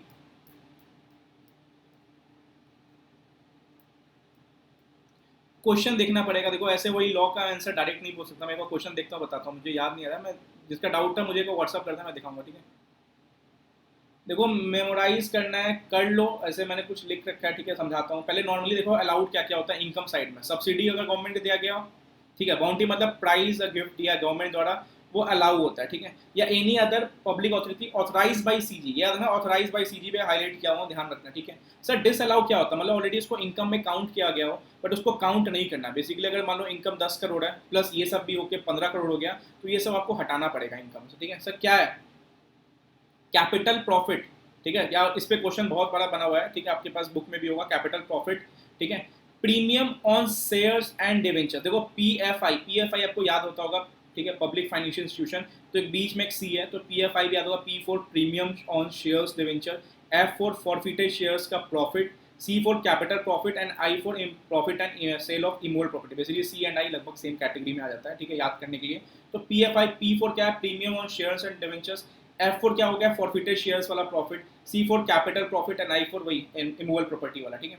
सर मेरा क्वेश्चन है बताओ, 10 लाख का मशीन खरीदा था, डब्ल्यूडीबी आज 6 लाख रुपया हो गया, मैंने उसको 11 लाख में बेचा, तो डिस अलाउ कितना होगा। 10 लाख का मशीन खरीदा, ये 1 लाख वाला धीरे धीरे आ रहा है, ये आप लोग स्पीड होने में कहीं ना कहीं सोचने में ज़्यादा टाइम लग रहा है, ठीक है। 10 लाख का मशीन था, आज डब्ल्यूडीबी 6 लाख रुपया है, मैं उसको 11 लाख में बेचा, तो मेरा डिस अलाउ वाला प्रॉफिट जो हुआ है एक क्या 1 लाख, हाँ ठीक है परफेक्ट 1 लाख रुपया, ठीक है।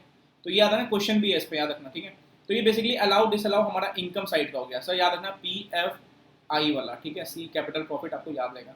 सर अलाउड क्या क्या होता है, एक्सपेंसिव साइड। सर अगर मान लो इंटरेस्ट दिया रहा है तो उसको क्या हम हटाएंगे या रहने देंगे। सर इंटरेस्ट दिया रहा है तो उसको हटाएंगे या रहने देंगे, इंटरेस्ट ऑन डिवेंचर ये सब दिया रहा है उसको हटाएंगे या रहने देंगे, कैलकुलेशन में रहने देंगे, ठीक है। सर रिपेयर दिया हो, repair on plant and machinery. Sir repair, हाँ, IRCTC, ठीक है, 3B2D, ठीक है, ठीक है, IRCTC आपको याद होगा रेलवे वाला, ठीक है, एंड 3B2D, ठीक है। सर रिपेयर ऑन मशीनरी, मेरा क्वेश्चन सुनो, यहाँ पे मैं अभी एक बाउंसर मारूंगा, रिपेयर ऑन मशीनरी, ठीक है, लेस रहने देंगे, लेस नहीं करेंगे, रहने देंगे। Sir repair on machinery capital nature का है, कैपिटल वर्ड आ गया, हाँ, तब लेस करेंगे, याद है ना, कैपिटल वर्ड आगे लेस करेंगे। सर कंट्रीब्यूशन पॉलिटिकल फंड वाला रहने देंगे, कंट्रीब्यूशन पॉलिटिकल फंड वाला रहने देंगे, लेस होगा। कंट्रीब्यूशन यहाँ पे चैरिटेबल फंड वाला अलाउ होता है, ठीक है, चैरिटे 181, पॉलिटिकल वाला नहीं, 181 चैरिटेबल वाला अलाउ होता है, ठीक है, याद रखना। सर टैक्स बाय CG, कोई देखो ये दो टाइप के टैक्स होते हैं, नॉर्मल हो गया, नॉर्मल टैक्स हो गया 25-30% जो कंपनीज लगता है वो डिसअलाउ होता है, बट उसके अलावा जो भी टैक्स कुछ स्पेशल टैक्स लेके आ गया CG तो वो अलाउ करेंगे, ठीक है, याद रखना। दो टाइप के टैक्स होते हैं, tax bye CG and normal tax company लगता है, दोनों में डिफरेंस है। अगर 30% 25% अलाउ, वो डिसअलाउ होगा, उसके अलावा जो भी टैक्स एडिशनल आएगा वो सब अलाउ होगा यहाँ पे, ठीक है। सर 3B बोनस, बैड डेप्ट, ब्रीच ऑफ कॉन्ट्रैक्ट, ये सारे अलाउ होंगे, and then insurance, then depreciation and director sitting fees. इसको देखो रटना पड़ेगा, ठीक है, रटना पड़ेगा या सिर्फ क्वेश्चंस बनाने पड़ेंगे, जैसे रटना है रट लो। पी देखो डिसअलाउ में अभी मैं पूछूंगा रैंडमली, देखता हूँ कितने लोग का सही होगा। सर डिसअलाउ क्या होगा, वॉलंटरी पेमेंट किया मैंने, वॉलंटरी पेमेंट किया मैंने, मान लो 10 लाख रुपये वॉलंटरी पेमेंट कर दिया, यस वो डिसअलाउ होगा। अगर आपको हाँ ठीक है, देखो ये क्वेश्चंस करना है इसके, अच्छे खासे क्वेश्चंस है, करना है इसके, यहाँ पे क्वेश्चन बनता है, मैं अगेन बोल रहा हूँ, दिसंबर 21 मई 23, मतलब आप देख सकते हो हर 2 अटेम्प्ट के बाद क्वेश्चन बन रहे हैं यहाँ से, ठीक है।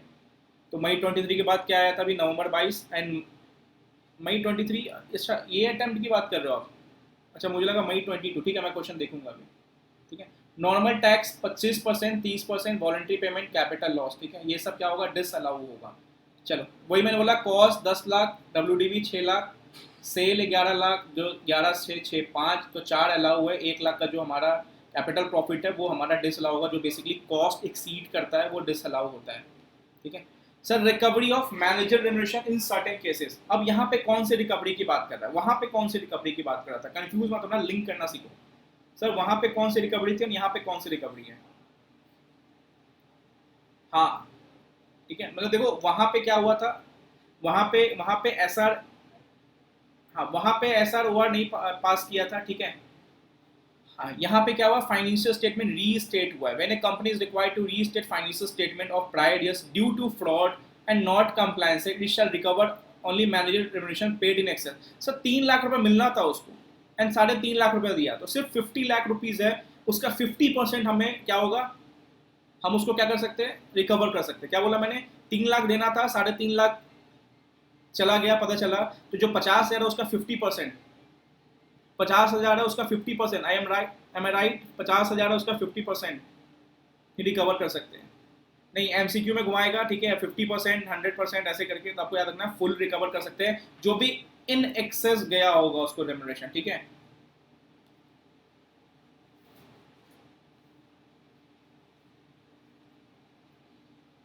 देखो अब दूसरा, ये एक नई सेक्शन था, यहाँ पे MCQ बनते हैं, रिकवरी ऑफ मैनेजर रेम्युनरेशन, बस इतना याद रखना, वहाँ पे SR वर्ड नहीं पास किया तो 2 साल में वेव ऑफ भी कर सकता है, SR पास करके, ये सब ध्यान रखना है। और यहाँ पे क्या है, रीस्टेट हो रहा है financial statement due to fraud and not compliances, तो आप उसको क्या कर सकते हो, एक्सेस वाला को आप रिकवर कर सकते हो।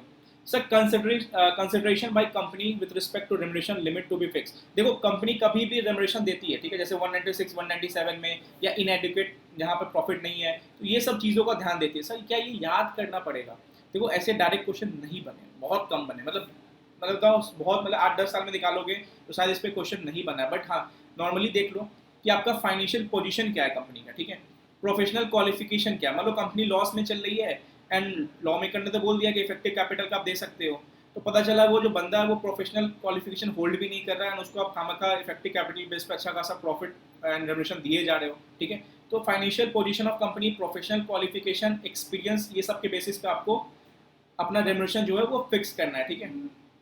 दूसरा देखना है क्या कोई अदर कैपेसिटी में वो कुछ पैसे ले रहा है, ठीक है, salary drawn in other company, ठीक है, हाँ, remuneration commission drawn in by any other company और फ्रॉम एनी अदर कंपनी, कहीं और से कुछ पैसे वैसे उसको आ रहे तो नहीं आ रहे, वो भी इसको ध्यान देते हुए आपको सब फिक्स करना है। And financial performance in last 3 financial year.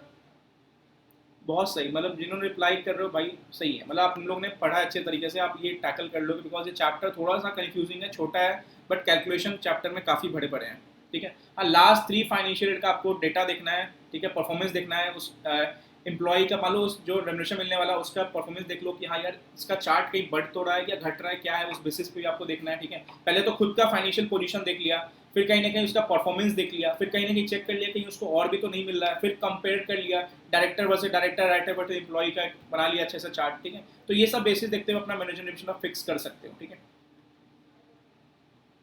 Sir चलो 2 मिनट बस देता हूँ, एक क्विक रिकैप ले लेते हैं। Sir bounty allow disallow, bounty income allow disallow, allow, ठीक है। Repair in respect of capital nature expense allow disallow, repair in respect of capital, ठीक है। डेप्रिशिएशन, डेप्रिशिएशन अलाउ, अलाउ, ठीक है। वॉलंटरी पेमेंट,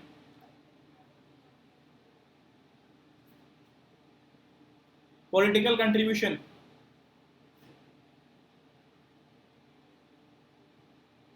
पॉलिटिकल कंट्रीब्यूशन, ठीक है, ठीक है।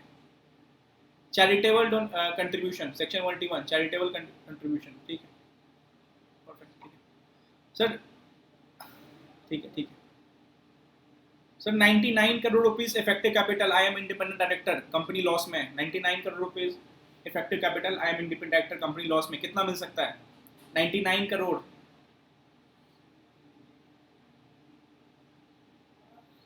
हाँ, अब आ रहा है ना ये, अब कांस्टेंट कांस्टेंट आ रहा है, ठीक है सर। 180 करोड़ में एमडी हूँ, 180 करोड़ में एमडी हूँ, 180 करोड़ में एमडी हूँ सर, 180 करोड़ में एमडी हूँ, फिर दो, अरे यार 180 करोड़ में एमडी हूँ, रुक जाओ यार, तुम लोगों ने चार्ट को यार कहीं ना कहीं लगा लो, फोटो क्लिक कर लो यार, ठीक है। बहुत कंफ्यूज हो यहाँ पे, ठीक है। हो सकता है हड़बड़ी में आंसर दे रहोगे, बट कोई नहीं, एक बार देख लो, इन्हें सेटिस्फैक्शन तब आता है। हाँ ये, हाँ ठीक है, मतलब लास्ट में आंसर तो परफेक्ट आया है, ठीक है चलो, हाँ ठीक है, ठीक है, ठीक है, आ जाओ आ जाओ आ जाओ। देखो उस सिटिंग पे सर, एक नॉन एग्जीक्यूटिव को 1 लाख मिल रहा है, मुझे 5 करोड़ मिलना चाहिए, मैं इंडिपेंडेंट डायरेक्टर हूँ, सही बोल रहा हूँ? हाँ ठीक है चलो। Sir compensation for loss of office, मैं कंपनी का नॉन एग्जीक्यूटिव डायरेक्टर हूँ, मुझे कंपनसेशन चाहिए, आपने मुझे निकाल रहे हो, मुझे मिलेगा? क्यों नहीं मिलेगा?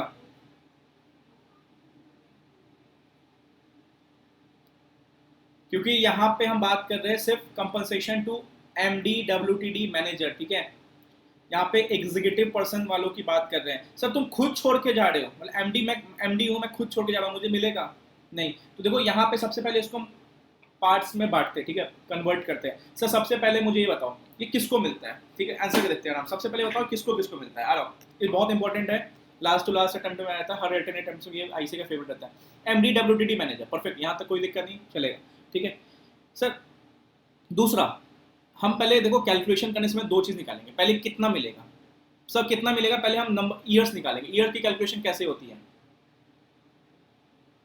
कि पहले कितना साल का मिलने वाला है, जो उसका पीरियड रिमेनिंग है। सुनो, हाँ ये लिखो ना, हाँ 3 इयर्स, सपोज मान लो 2015 में कोई अपॉइंट हुआ, ठीक है, एंड 5 साल के लिए अपॉइंट हुआ, 2019 में उसका 4 साल एंड हो गया, ठीक है, तो कितना बाकी हुआ? 1 साल, और 3 year which ever is lower. तो हमें इतना पता चल गया कि भाई साहब उसको 1 साल का मिलने वाला है, ठीक है सर। 2015 में अपॉइंट हुआ, 2 साल खत्म हो गया, सॉरी 1 साल खत्म हो गया, तो क्या बचा? 4 साल और 3 years which ever is lower. तो पहले आपको ये निकालना पड़ेगा कि कितने सालों का मिलने वाला है। ये निकल गया, मान लो हमने पहला केस लेते हैं जहाँ पे, दूसरा केस लेते हैं, ठीक है, जहाँ पे हमें क्या था, 1 साल काम किया, 4 साल बाकी था, 3 साल लोअर, 3 इयर्स, हमने 3 साल निकाल दिया, साइड कर दिया, ठीक है सर। अब कितना मिलेगा मुझे ये बताओ, कितना मिलेगा? अब होता है कितना मिलेगा, average net profit of 3 year. Sir 3 साल नहीं हुए पीछे तो, हाँ ये पूरा बोलो कि एवरेज 3 ईयर का profit if shorter period then average of that, ठीक है। बिल्कुल सही सर, 2 साल 8 महीने ही हुए कंपनी को। सर 2 साल 8 महीने हुए।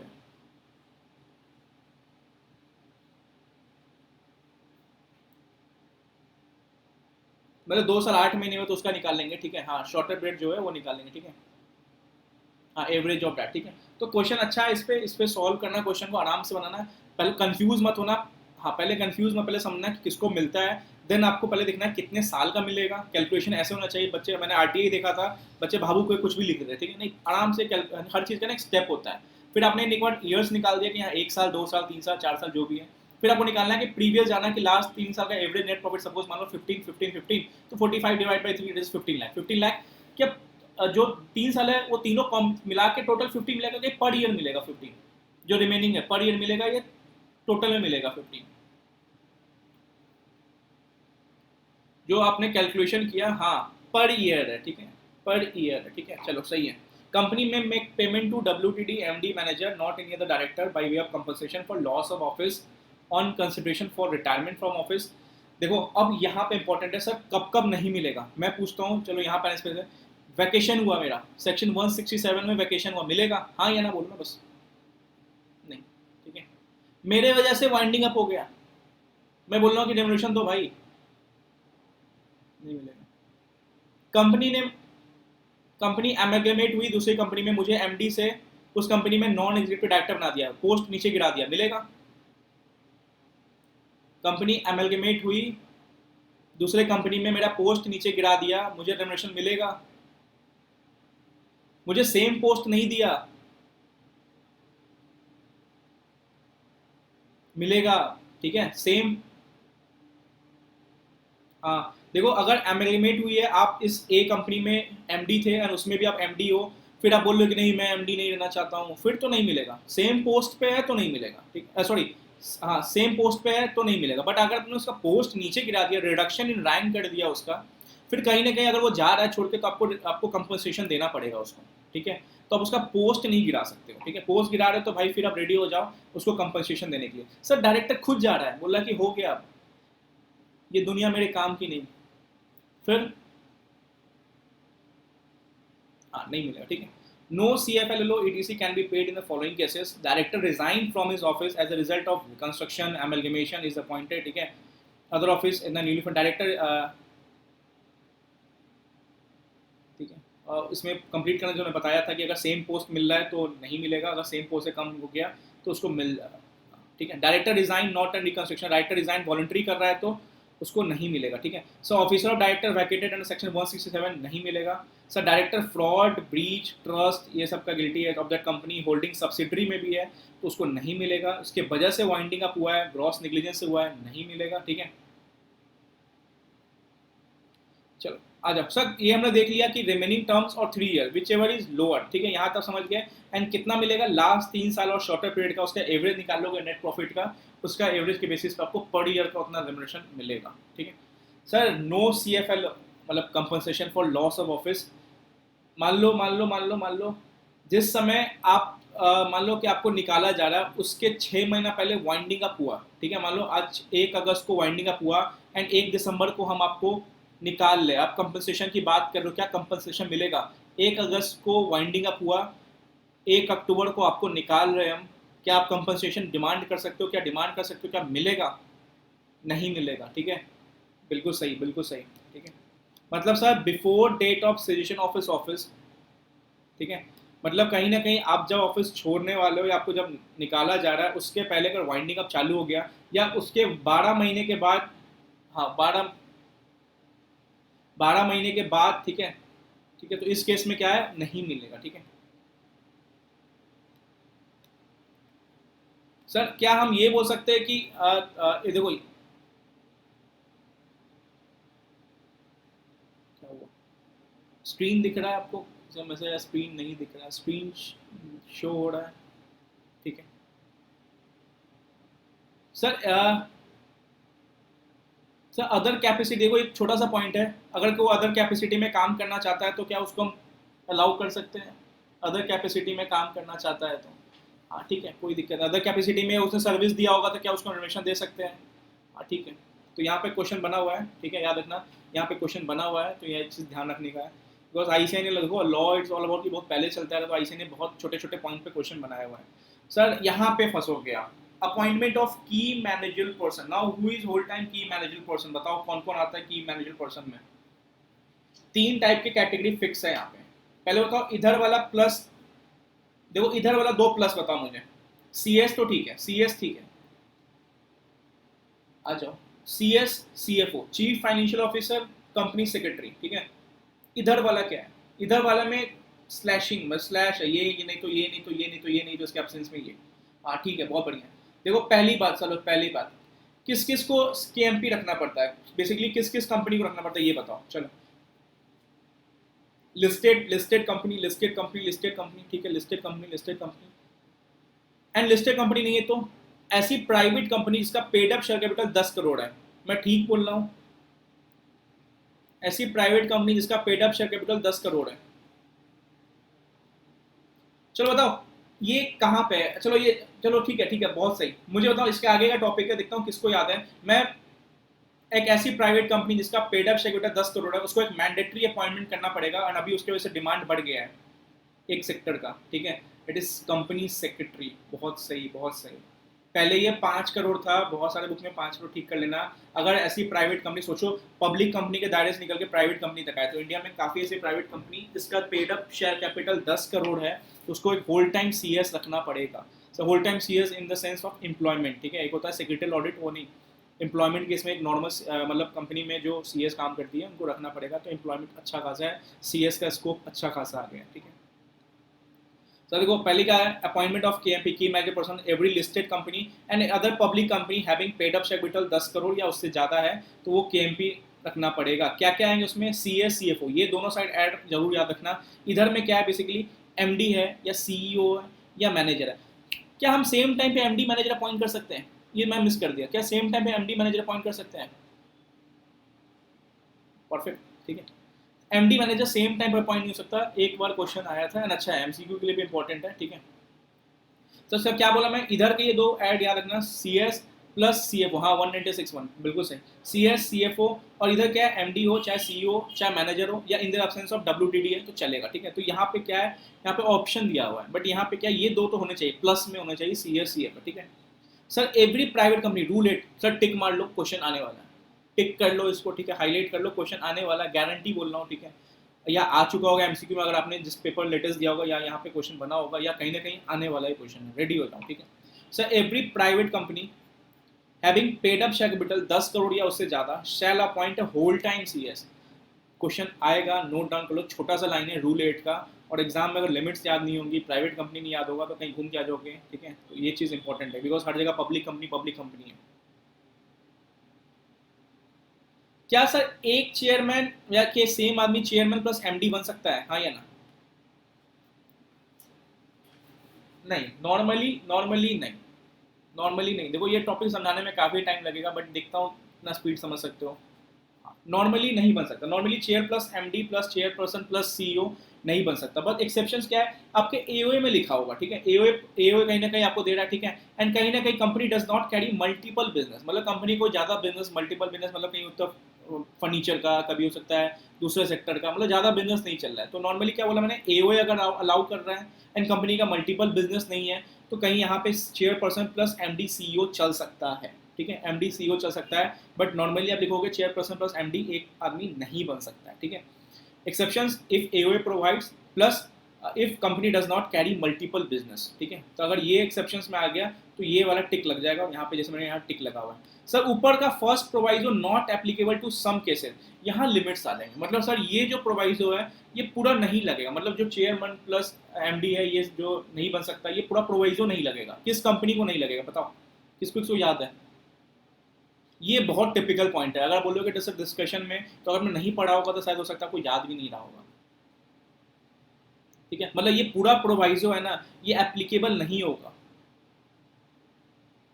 ठीक है। सब public company having paid up share capital 100 crore और मोर, एंड यहाँ पे ये एंड है, क्या मैं सही बोल रहा हूँ, यहाँ पे एंड है या नहीं है? यस, क्वेश्चन बन सकता है सर, क्वेश्चन बन सकता है, ठीक है। रेडी होना, क्वेश्चन बन सकता है, बिकॉज आप जब स्टार्ट कर रहे हो डायरेक्टर चैप्टर तो बहुत जगह और है, बिकॉज हमने वुमेन डायरेक्टर पढ़ा, वहाँ पे हमने देखा वो चीज़ लिमिट 100-300 और था, इंडिपेंडेंट डायरेक्टर देखा हमने 10-100-50, ठीक है। यहाँ पे एंड बहुत देर बाद हम देख रहे हैं, ठीक है। एंड मल्टीपल बिजनेस है, बट हर क्या है, हर बिजनेस का क्या है, एक सीईओ है, ठीक है, एक CEO. Sir what is the full form CEO नहीं पूछ रहा हूँ, ठीक है, आपको मुझे पता होगा, आपको पता होगा। बचपन से आप जब छोटा छोटा नहीं गेम खेलते थे, तुम कंपनी का सीईओ, तुम कंपनी का एमडी, हमने भी किया हुआ है, ठीक है। तो इतना समझा, यहाँ तक समझा, लास्ट के कुछ टॉपिक है इंपॉर्टेंट टॉपिक है, यहाँ तक समझे, आगे बढ़े, ठीक है।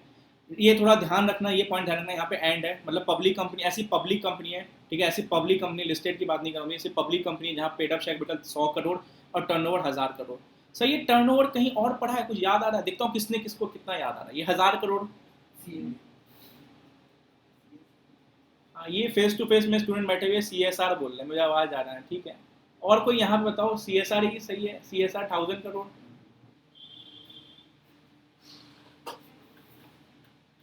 गायब हो गए, एक सेकेंड,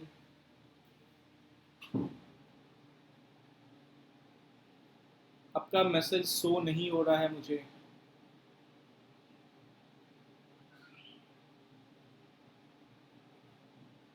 मैं ये बोला कि ये 1000 करोड़ का टर्नओवर और कहाँ पढ़ा था आपने। हाँ अब मैसेज आ रहा है, ठीक है। ये हमने CSR में देखा था, ठीक है, ऐसे भूला मत करो, ठीक है।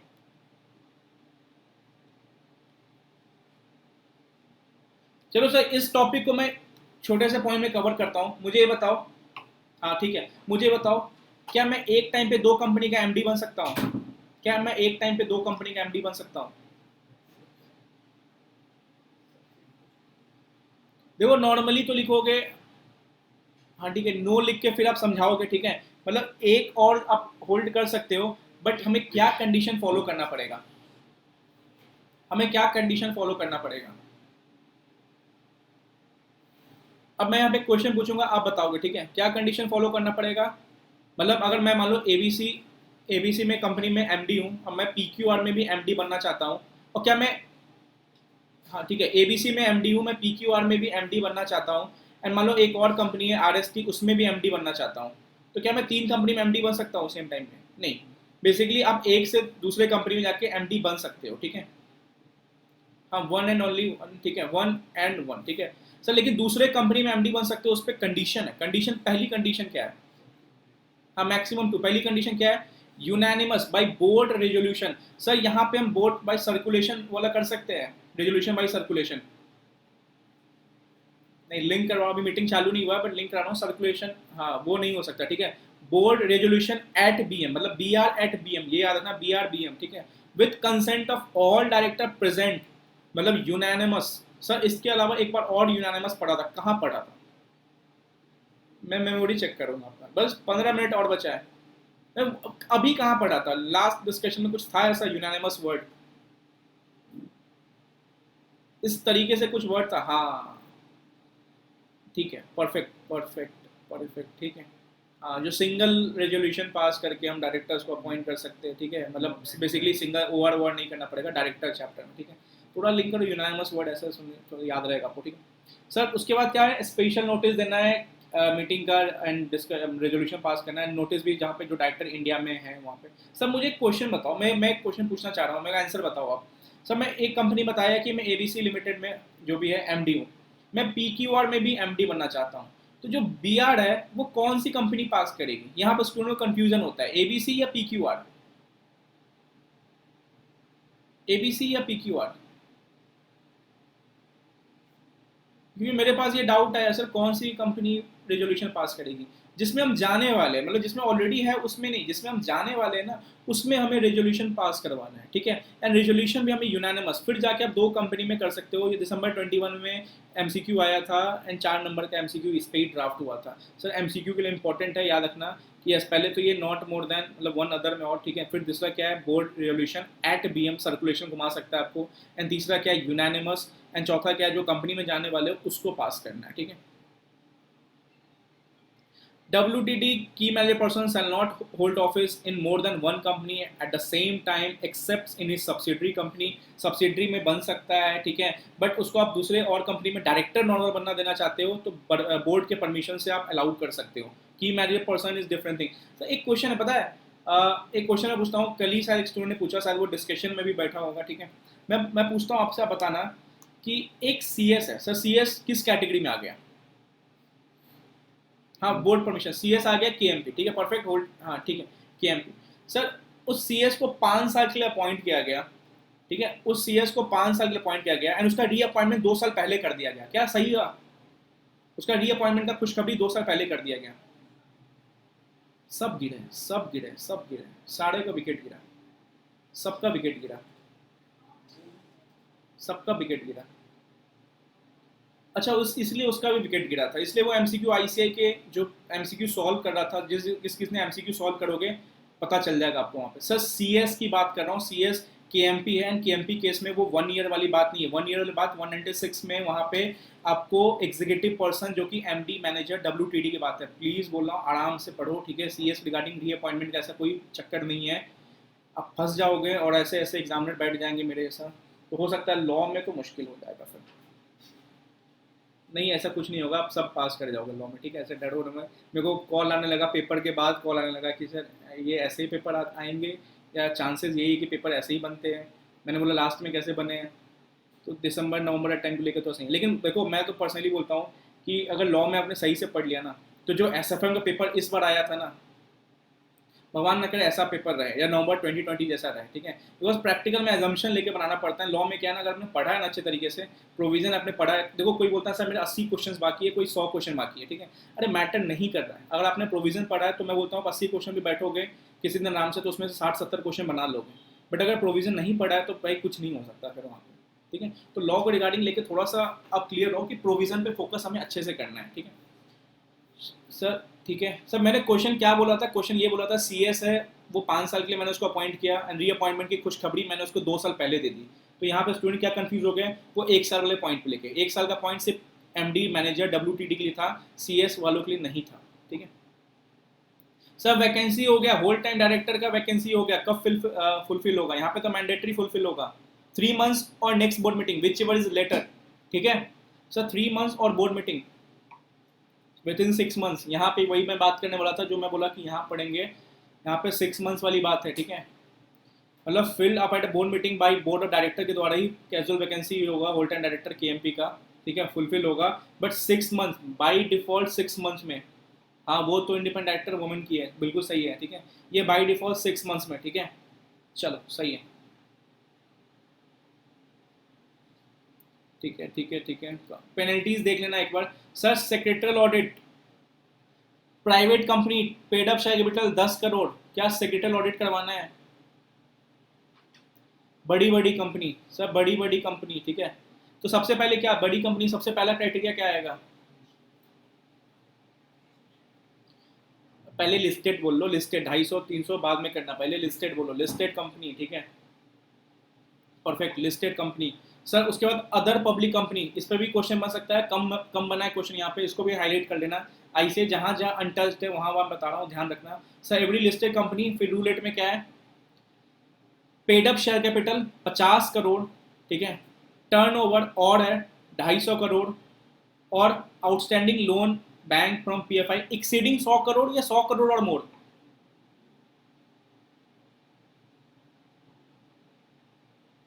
हाँ देखो ये लिमिट कैसे याद होंगे सर, वुमेन डायरेक्टर याद है आपको, 100-300, पेड अप 100, टर्नओवर 300, याद है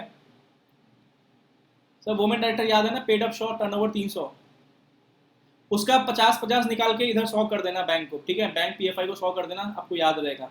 दोनों में से 50-50 निकाल के यहाँ पे 100 पहुंचा देना, ठीक है. चलो चलो आगे बढ़े. देखो लिमिट्स याद रखने पड़ेंगे. वुमेन डायरेक्टर याद होगा तो आपको याद होगा बड़ी कंपनी में बड़े लोगों का चलता है, एंड समझ लो उसके आगे किसी का नहीं चलता है, तो वुमेन के आगे किसी का नहीं चलेगा. तो बड़ी कंपनी में सेक्रेटरियल ऑडिट होगा, तो भाई साहब 100 निकालना, 50 is paid up share capital, turnover निकालना, वहाँ से 300 में से 50 250 हो जाएगा, एंड दोनों का 100 चला जाएगा आपको बैंक PFI में, ठीक है. आ जाओ सर, कौन करेंगे इसका सेक्रेटरियल ऑडिट, कौन करेगा? CA in practice, secretary audit CA in practice, yes ये कौन बोल रहा है सीए इन प्रैक्टिस? ठीक है भाई, ऑडिट डिपार्टमेंट आपको मिला हुआ है, secretary audit CS in practice, women के आगे किसी का नहीं चलेगा, सीए दीदी, हाँ बहुत सही, सीएस इन प्रैक्टिस करेगी, सीए दीदी नहीं करेगी, ठीक है। मतलब ऐसा नहीं है कि तो अब सीए दीदी है तो वोमेन को भेज दो सेक्रेटरी ऑडिट करने की तो हो जाएगा, ऐसा नहीं है, ठीक है, सीएस वाले करेंगे सर। ऐसी कंपनी, प्राइवेट कंपनी जिसका पेड अप कैपिटल 10 करोड़ है, वो सीएस एम्प्लॉयमेंट वाला और ये सीएस अलग होता है, ठीक है। वो जो मैंने बोला प्राइवेट कंपनी इसका पेड अप कैपिटल 10 करोड़ है, उसको होल टाइम सीएस करना, मतलब बेसिकली वो एम्प्लॉयमेंट वाले सीएस की बात कर रहे हैं। और यहाँ पे सेक्रेटरी ऑडिट प्रैक्टिसिंग सीएस की बात कर रहा है, बेसिकली सीए भी practising COP and other COP वाले होते हैं, तो वही वाला कैटेगरी की बात कर रहा है, ठीक है। Audit report in form MR3 annex audit report to board report, ठीक है। सर देखो ड्यूटीज़ मैं नहीं पढ़ाने वाला हूँ, ठीक है, असिस्टेंस देना है, मीटिंग कंडक्ट करवाना है, बहुत सारा काम है, ठीक है। मैं एक बार कंप्लायंस ऑडिट गया था, ठीक है, तो ये सारी चीज़ों को अच्छे देखा था। कंप्लायंस ऑडिट बहुत मज़ेदार भी, कंपनी लॉ तो मुझे ज़्यादा अच्छा भी लगता भी है, ठीक है। तो कंपनी वालों का तो हालत टाइप था वहाँ पे, और मज़ेदार भी था मेरे लिए, ठीक है। Sir function of company secretary, क्या इस पर क्वेश्चन आएगा? 0.01% कहाँ पढ़ा था? 0.01% कहाँ पढ़ा था? उतनी ही चांस है इस पर क्वेश्चन आने का।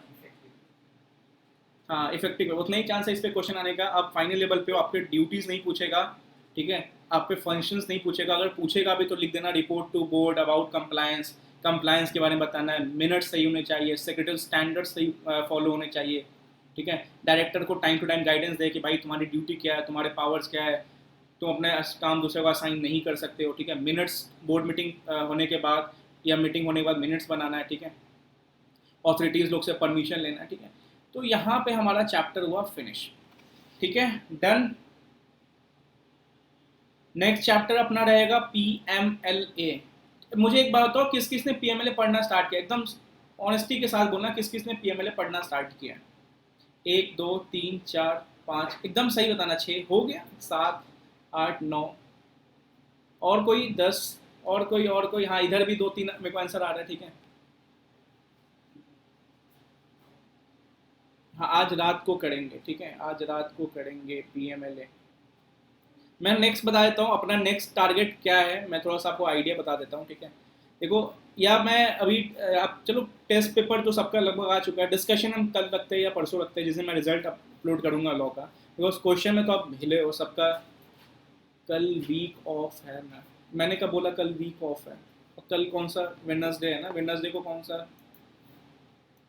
नहीं ऐसा नहीं है, अगर मैं एक दिन का लीव बता रहा हूँ तो 20 को मैं दूंगा, ठीक है, 19 नहीं है, 20 दूंगा। एंड अपना PMLA के बाद नेक्स्ट टेस्ट जो भी होगा वो PMLA manager remuneration plus arbitration. Arbitration बहुत इजी चैप्टर, सेम डे पे फिनिश करेंगे, सेम डे पे डिस्कस करेंगे।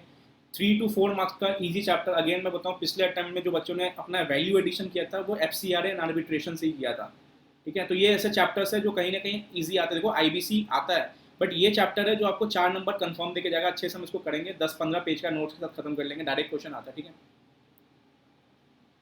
फेमा पार्ट 1 पढ़ना है, फेमा, फेमा भाई आखिरी में, वो डेंजर नाम मत लो अभी, ठीक है। मैं फेमा से खुद डरता हूँ, तो उसको भी अच्छे से रिकैप करना है। फेमा इज जस्ट लाइक, हाँ ठीक है, फेमा, फेमा है ना, फेमा भी मेरे को ना डराता है। फेमा, फेमा के आखिरी टॉपिक जो उतने लेंदी है ना, रटने वाले टॉपिक्स हैं। कंसेप्चुअल तो स्टार्टिंग में है। देखो IBC संभाल लेंगे, हम IBC संभाल लेंगे, फेमा में कंसेप्चुअल पूरा देखेंगे। रटने वाला मैं आप पे छोड़ने वाला हूँ, बिकॉज जहाँ से क्वेश्चन नहीं बनेंगे वहाँ पे जब मैं ज़्यादा दिमाग नहीं लगाऊंगा। हाँ ECB तक पहुँचेंगे, और भी जो टॉपिक्स है नया पहुँचेंगे, ठीक है।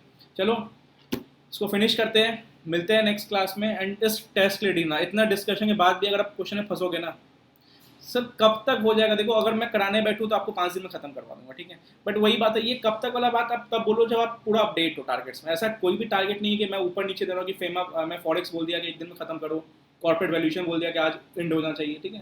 टारगेट्स ईजी है, थोड़ा सा एफर्ट लगाओ। अगर मैं बोलूँ तो मेरे हिसाब से 1 से 5 अगस्त में अपना दूसरे पेपर पर शिफ्ट हो जाएंगे एनी हाउ, ठीक है। और दूसरा पेपर हमारा FR एंड ऑडिट होने वाला है। देन उसको 15 to 20 डेज चलाने वाले हैं। देखो सम्स बहुत है, देखो अगेन वही बात है, अगर मैं बात करूँ तो 100 150 सम्स है। कोई बच्चा मेरे को बोलता है सर लॉ में 80 क्वेश्चन बाकी हैं, तो फिर वही बात है ना, वो सम्स के बेसिस पे बैठ रहे हो, कॉन्सेप्ट के बेसिस पे नहीं। देखो सम्स बनाओ, मैं ये नहीं बोलता कि, मैं तो खुद आपको बोलता हूँ कि अब लिख के कोशिश करो, बट इसमें हर क्वेश्चन को लिख के, रिपीटेड क्वेश्चन को लिख के मत ट्राई करो। जो लगता है कि हाँ यार इसको देख के हम कर सकते हैं, या इसको हम एटलीस्ट रफली सॉल्व कर सकते हैं, ठीक है। वही बात है ना, practice like you never won and perform like you never lost, ठीक है। प्रैक्टिस ऐसा करो कि अभी जीता ही नहीं था, एंड परफॉर्म ऐसा करो कि कभी हारे ही नहीं थे हम, ठीक है। उस तरीके से होना चाहिए आपकी स्पीड। रफ, मैं तो डॉक्टर बन जाता था, एंड हाँ, हर 10 में से 2 क्वेश्चन ऐसे बनाओ जो परफेक्टली सॉल्व होंगे, एंड 8 क्वेश्चन रफली सॉल्व करना उसको, तो बहुत स्पीड से हो जाएगा एकदम। आप, मैं देखता हूँ क्वेश्चन को एकदम रूलर लेके, पेन लेके लाइन लगा रहा है, ठीक है, ऊपर से फिर एक एक अच्छे से फिगर सुंदर तरीके से लिख रहा है। स्पेशली इसमें लड़के भी कैटेगरी में कुछ कुछ आ रहे हैं यहाँ पे, ठीक है, जो मेरे सामने मैं देखता हूँ उनको, ठीक है। तो प्रैक्टिस आराम से करो, प्रैक्टिस मतलब आराम से, मतलब पेन उठाओ और भाई टारगेट बनाओ कि 1 घंटे में मेरे को इतने नंबर ऑफ क्वेश्चंस करने हैं, ठीक है। चलो, गुड नाइट एवरीवन, ठीक है, मिलते हैं नेक्स्ट क्लास में PMLA, जो कि अपना डिस्कशन आने वाले 1-2 दिन में हो जाएगा।